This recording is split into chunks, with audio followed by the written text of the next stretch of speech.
Welcome. All right, we will just hang out for just a minute or two, let people, take their figurative seats, get their Settle in. coffee ready, um, maybe even take out a notebook. I don't know. Yep. Um, Yeah, we'll wait just a couple of minutes and then we'll begin. yeah, but we just want to thank everyone for joining us, those who have logged in so far. Thanks for joining us on this Wednesday morning.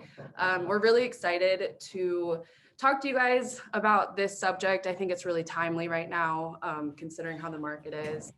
And I also just want to remind everyone that this is being recorded, and if you have to leave early or take a phone call or whatever, you will get a copy of this recording in your email by tomorrow.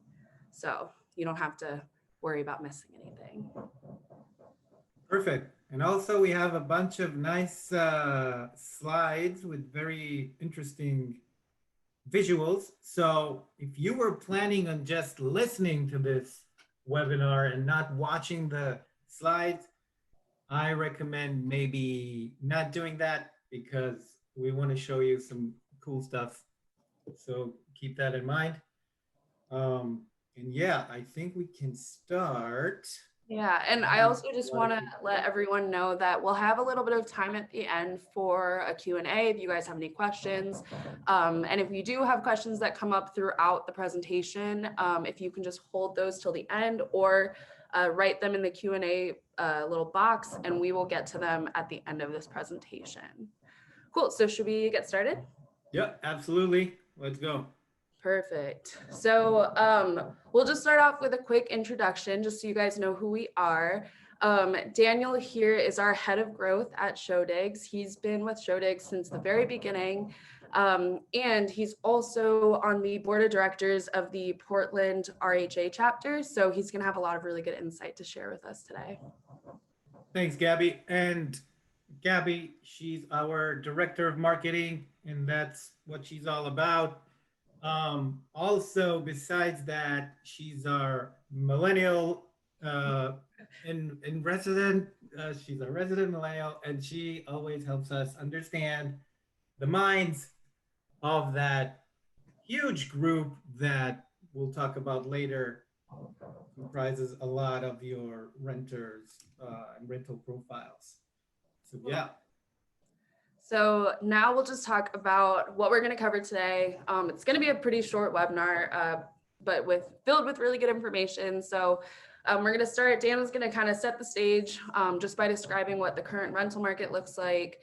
And then we'll go into a little bit of marketing 101, some best practices that we've put together.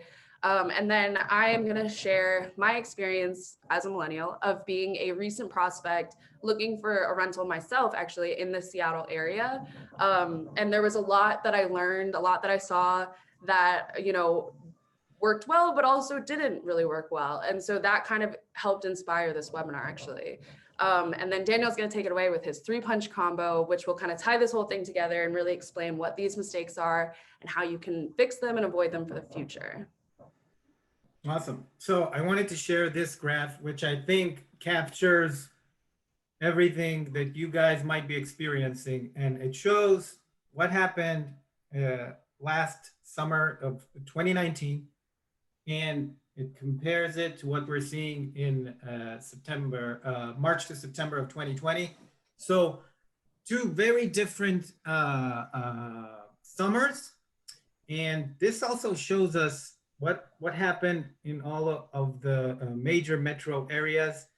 And if I just take Seattle for example, or San Jose, Boston, you see that last summer, 2019, growth.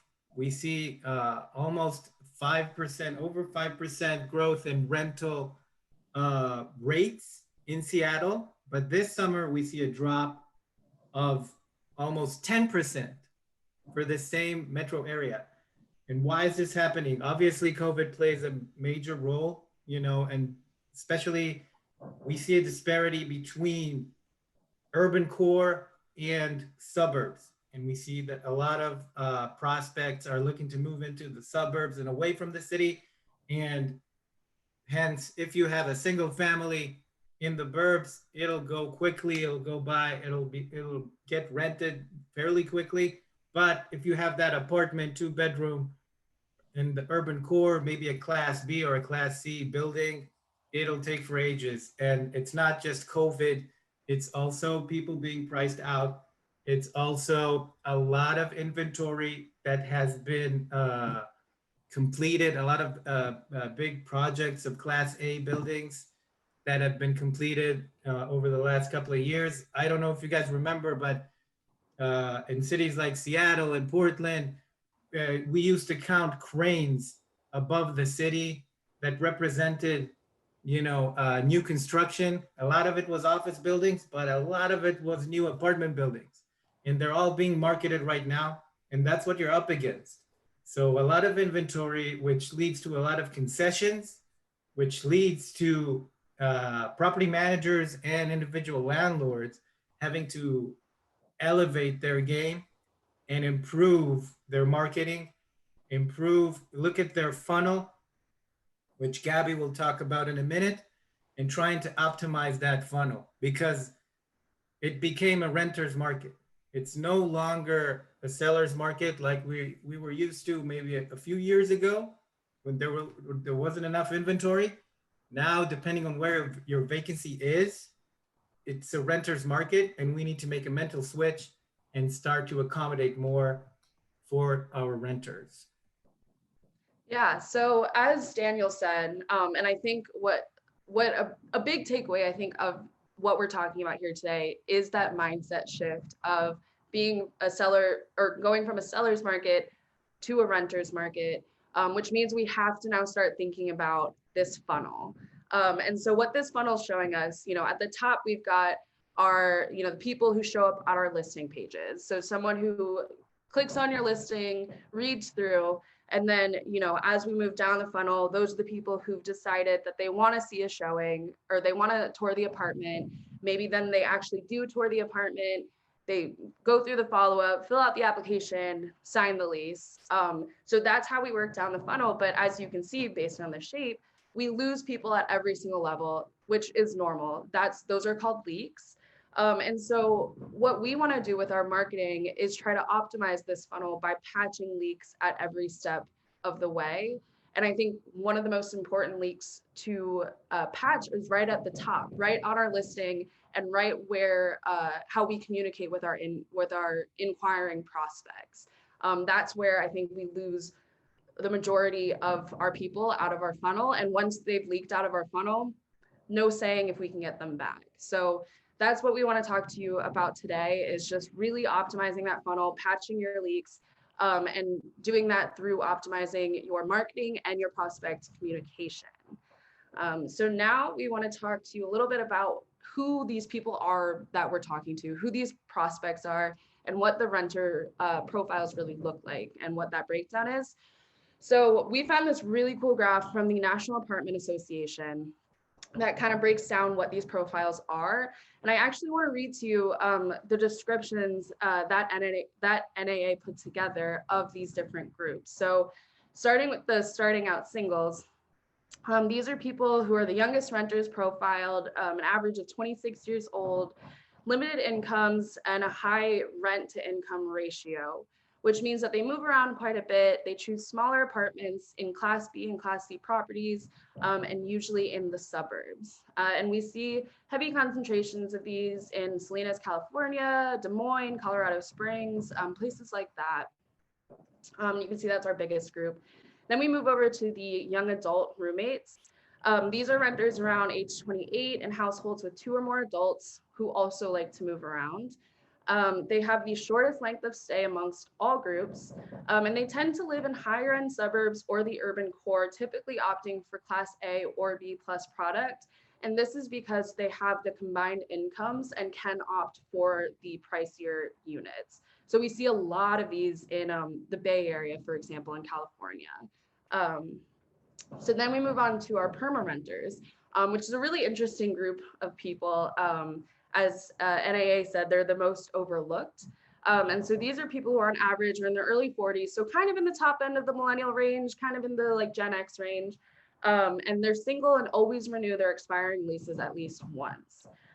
So they have moderate annual incomes, which allow them to afford Class B units in the suburbs. And then they just don't really move around as much. So their propensity to renew leases offers a valuable component to an apartment rent roll. And so then we come down to our fourth biggest group, which are our middle income boomers.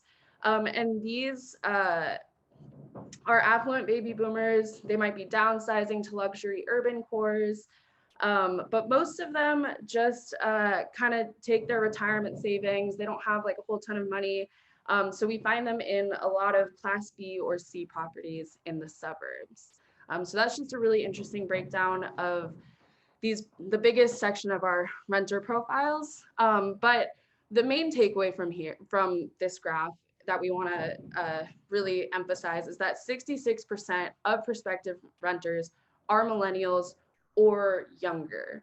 And I think that's also really key to emphasize, because we're going to have a whole new generation of Gen Z people who, like, who knows what they're going to be like. But odds are they're going to probably have the same kind of propensity towards convenience and technology as we see with our millennial age group. We also have, with millennials, we have this expectation, right, that we grew up with technology. We expect things on demand. I mean, literally last night I ordered dinner through DoorDash because that's just what you do now. And it's not just because of COVID. It's just we grew up with this on-demand culture of we need to get somewhere, we order a ride, and we get there. And this is all through our smartphones. We're very app driven. We prefer texting. We don't want to talk on the phone. I don't really answer my phone, honestly, when it rings. So what we're trying to say here is that you need to match the expectations of those who you're talking to, right? So if 66% of prospective renters are in this category of wanting to communicate via text, they're attracted to convenience, they're attracted to this instant gratification, on-demand kind of thing, then we have to provide that level of service to match their expectations and stand out amongst all the other people who aren't matching their expectations, right? We want to get our vacancies rented, right? So we have to match these expectations so that we can stand out. So this brings us actually into my story time. At the beginning of September, I was actually starting to look for an apartment myself here in Seattle, and I fall under the young adult roommates category. My roommate and I were moving together to a 2-bed, 2-bath here in Seattle, and we're one of the funny group of people who decided to actually move towards the urban core because we're attracted to convenience and walkability. So in my process, I realized that, I found a lot of not so great listings. And the biggest problem I found actually was inquiry follow-up. And that was the big leak that I was talking about earlier. So I wanted to show you guys some examples of inquiry follow-ups that I got through my, 30 plus inquiries I put out in the month of September. So here we have a response. And now this is a screenshot of not even the entire email. So I think the glaring issue here is that there is so much information, just so much to sift through. And I don't know about you guys, but for me, if I see this amount of text, it makes me not want to read any of it, honestly. And you can skim through it. You see, like, there's 4 links here. None of them take you to a scheduling link. There's no place to schedule a tour. There's no call to action. And as a prospect, what are you supposed to do with this? Email back and start the whole email tag to see about scheduling a tour? It doesn't work, right? Here we have, they're giving you a little bit of information. Let me know if you have any additional questions. Again, no call to action to actually tour the apartment. And again, not much to actually do with it, right? This one, same thing. Thanks for your interest. Let me know if you'd like to view the unit. I'll be at the building at 11 a.m. tomorrow. As you can see from the timestamp of the email, this is on Wednesday. So they're saying that I can show up as a full-time employed person at 11 a.m. on a Thursday at this person's convenience. That doesn't work for me. And I don't think it works for millennials, if we're gonna like group everyone in the same category. Um, so, and here's another uh, example from Daniel's where it's the same thing. You know, you get this professional looking email, and yet what's the call to action? There's a link to the applicant screening criteria, and then there's a link to tell us about you. Well, how is that making me want to see the apartment, you know? So moral of the story, here's what I found. Hours, if not days, to hear back. Still to this day, like you know, I found an apartment, I moved. To this day, still haven't heard back from, you know, probably 10 out of 30 inquiries. Ridiculous. There was a lot of back and forth communication scheduling. When I was looking back at my email to find these examples, there were like 14 email chains just to schedule the tour. And that doesn't work, right? A lot of inconvenient tour times, you know, I'd have to like leave work early or go on my lunch break and hurry back so that no one noticed that I had left to go tour an apartment. A lot of stale listings with pretty old photos. And in the age of, you know, Instagram and all that stuff, I and us millennials are really used to seeing like high quality images. And if you don't have those already, I kind of just, you know, forget it, you know? And then uh, the other thing is just unclear instructions for how to proceed. Now, I happen to be in this industry, but even as a prospect, I didn't know how to move through the process because I think we assume a lot of, you know, education or knowledge on the prospect's part that isn't necessarily there. So that's not helping anyone if we're not providing that kind of education and explicit instruction. So this brings me into marketing your listing 101. A lot of this is probably obvious, or maybe you're already doing a lot of these things, but I just wanted to run through some 5 best practices for marketing your listing, pretty much based on what I found that wasn't working. So location. We know location is important, but what's also important is to highlight as many points of interest as possible. So, you know, in Seattle, for example, very dog-friendly city, everyone has a dog. So maybe you can include what parks are nearby or walking trails or dog parks, because that, you know, if you're thinking in the shoes of your prospect, what do they want? What do they want to be near? Grocery stores, transportation, all of these are points of interest that go beyond just the neighborhood and, you know, where it's located within the actual city. Um, so then with this description, think about it kind of like an FAQ. So think about all the questions, all the back and forth that you do with prospects, you know, about like the heating or what kind of flooring there is if it's not clear from the pictures, or, you know, what the noise levels are if there's construction nearby. These are all things that prospects are going to ask about. And if you have to answer their questions through a back and forth, you're just creating more leaks in your funnel. You're creating more opportunities for someone to leave the funnel and not continue through the process of potentially becoming a renter.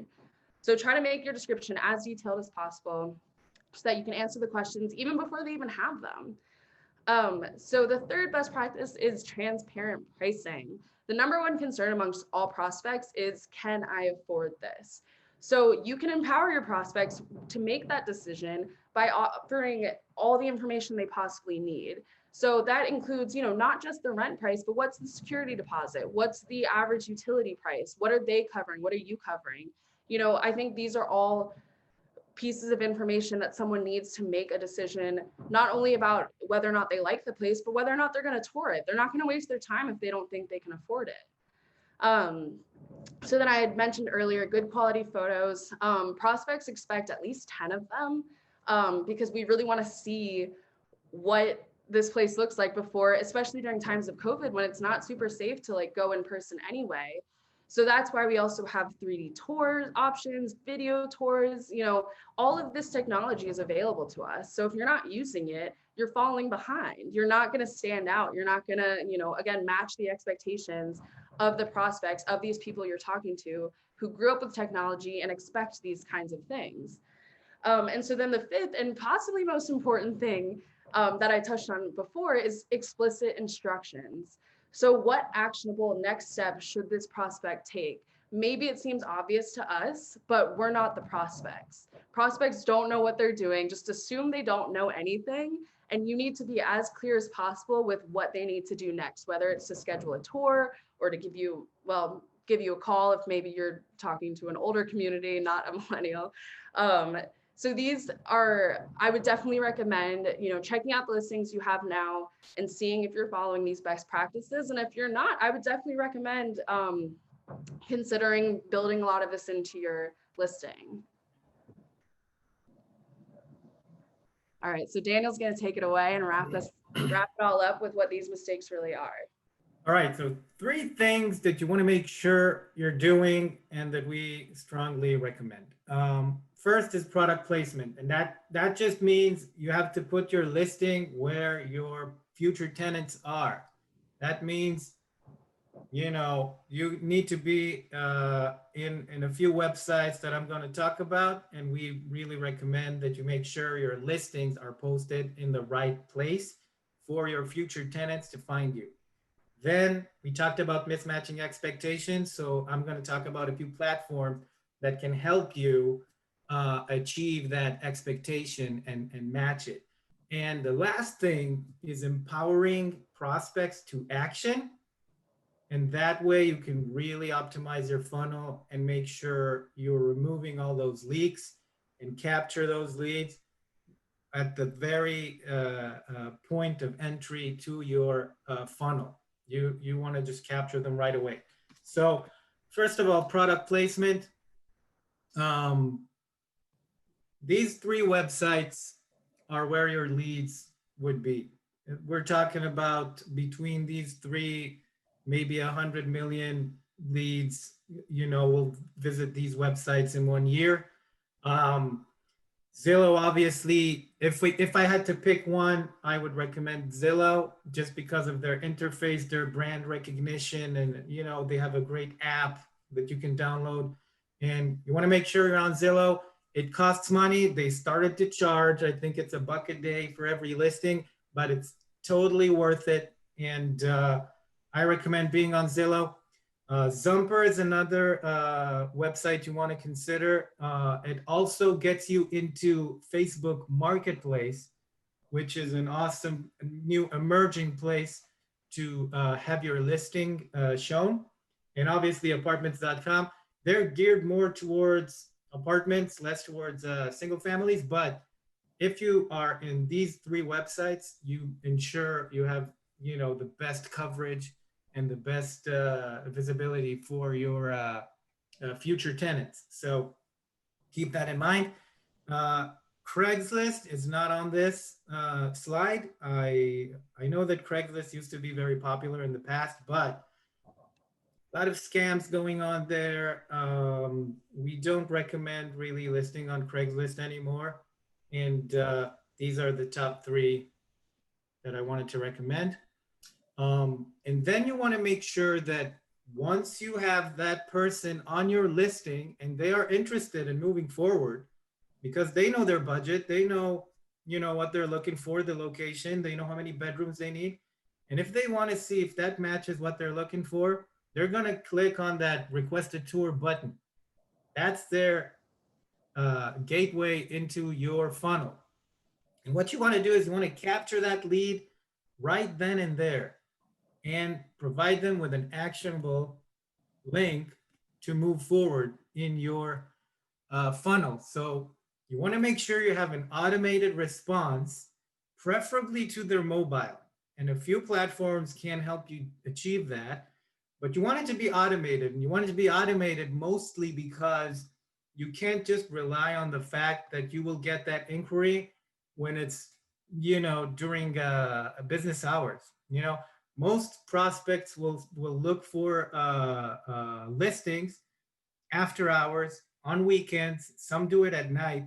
And if you were able to respond right away to their mobile, then you're going to stand out. You're going to be probably the only one that responds. And then you want to offer unlimited availability to book a tour. And there's a few platforms that can help you do that, and I'll talk about them in a minute. But that's what you want to make sure. And Also, you want them to be able to book an appointment on the spot, and we'll talk about how you can be able to fulfill that appointment on demand. Um, and a few platforms that are reputable brands. Most of them are in direct competition with us with Shodex, but I wanted to make sure you are aware of all the opportunities and all the possibilities. Rently is a company that can help you manage your scheduling automatically and also provide you with a self-showing technology that will enable you to fulfill every tour request on demand. Now, obviously, there's a lot of risks involved with self-showings because if you utilize that technology, basically you give access to the prospect to tour the property by themselves. And there's a lot of risks, obviously, with security, a lot of scams that happen, but it is an option. It's contactless, so it's very relevant for COVID era. And that's one company. Another couple of companies that I wanted to mention are Tenant Turner and Show Mojo. They're also scheduling software. They can automate your scheduling. They can give you a scheduling link to put on your listing ad, and they can also integrate with self showings or just book showings for you and for your in-house staff. And obviously, Showdigs, our company, is also a scheduling software that works on demand, can integrate with mobile, but on the as opposed to the self-showing platforms, in our platform, we actually match an agent, a licensed real estate agent, to meet your prospect at the property and conduct the showing for you. Or also, you can use our scheduling software to have your own staff show the vacancies. So, a lot of options out there. And a new one, which is very exciting, and it's based on AI. It's a new feature from Appfolio. If you're an Appfolio user, you want to maybe consider this feature. It's called Lisa, and it'll chat with your prospect and also enable them to schedule a tour. So a lot of platforms, a lot of technology available for you to optimize your funnel and make sure you take care of all the leaks. And having said all that, obviously pricing plays a huge role here, and it's a touchy situation. It's very sensitive, especially when you have that conversation with your owner about maybe concessions, maybe price reductions. If you're not getting enough inquiries, probably it means that it's overpriced. There's a lot of considerations and a lot of things that go into it, but your owner, or if you're an individual landlord, having your place vacant, that's probably, it's not sustainable as well. So if you're posting a listing and you see that you're not getting enough inquiries, you need to make adjustments quickly. And typically it would be dropping the price, after every, maybe 3 days, 5 days. You don't want to have a stale listing, and there's really not much advantage in kind of waiting for that prospect to pay the price that you need.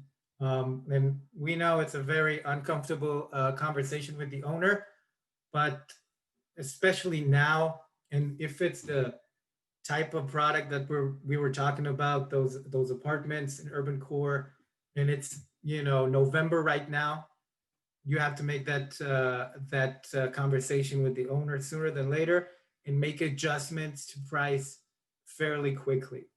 Um, that's it for us, I believe, Gabby. Exactly 30 minutes. Right on the nose. Yeah, so Perfect. if anyone has any questions, feel free to raise your hand or post in the little Q&A down below. We're happy to answer any questions you may have.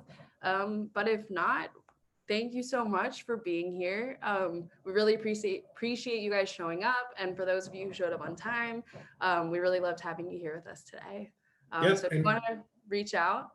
Yep, and we will share the recording with everyone that also wasn't able to make it, and hopefully this was valuable information for y'all. And yeah, Cool. Well, it looks like we don't have any questions, so we'll go ahead and wrap this up. Thank you guys again for joining us, and I hope you have a great rest of your day.